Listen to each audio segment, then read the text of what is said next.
zay ihany koa no mitondratsika mankany amin'ny lafim-baovao manasongadina ny fanabeazana tokantrano manodidina ny empolo eo monina ao amin'ny bâtiment H iray amin'ireo fotodrafitrasan'ny INFP ao Mahamasina no tsy maintsy hesorina amin'ny toerany araka ny fampahafantarana mialoha efa nalefa ny tompona andraikitra ilain'ny ministerin'ny fanabeazam-pirenena tokoa ny trano ary efa nisy ihany koa ny politikan'ny fanjakana amin'ny fanadiovana ny sehatra ny fanabeazana tafiditra ao anatin'izay izy hoetsika atao izao.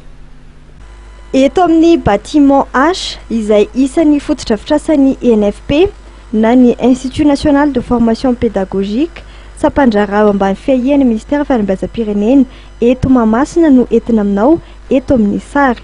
Box miisa 7 misy eo anivon'ity fotodrafitrasa ity ary 7 amin'ireo no mbola misy mipetraka hatramin'ny androany raha toka efa nanapa-kevitra ny ala mitoerana ireo fianakaviana nampiasa ny box miisa 10 ambiny.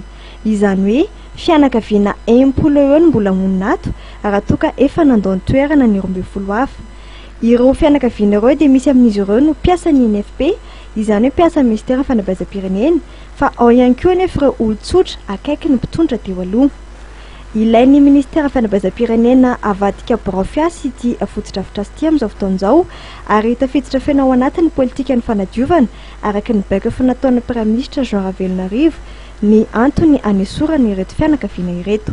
Misy un projet zany ministériel mikasika ny assainissement na infrastructure sy assainissement ana bâtiment ohatr zany amin'ny fananan'ny fanjakana dia zay no taterahanay amin'izao manao projet d'assainissement zay ny résident ato satria misy zany biraon'ny ministère izay ifindra ato amin'ireto bâtiment reto.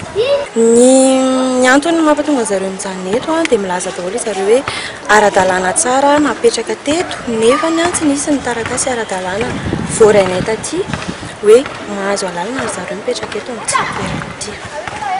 Tamin'ny volana Jolay 14 teo efa nisy fampahafantarana mikasika ny fanesorana ireo olona mboty ity fotodrafitrasan'ny INFP ity ka nomena iray volana ialana amin'ny toerana izy ireo. Ny 12 aogositra teo nisy ny fanamafisana izay nanomezana azy ireo feptaona hatramin'ny volana Desambra teo ialana amin'ny toerana. Nisafidy ny ampiakatra ny rarahiny anivon'ny fitsarana ny INFP ka andrasana amin'ny 13 febroary zao ny didim-pitsarana mandita ny fanesorana ireto fianakaviana izay mibody toerana ireto. Marina moa fa mbola misy ireo fotodrafitrasa hafa natokana honena mpiasa ka isan'ny fandaminana amin'ny amendrany ireo mpiasan'ny INFP any amin'ireo fotodrafitrasa voatokana ireo izay mbola malalaka ary hoesorina amin'ireo fotodrafitrasa ambin'ireo ihany koa ireo mpampiasa ny toerana izay tsy ara-dalàna.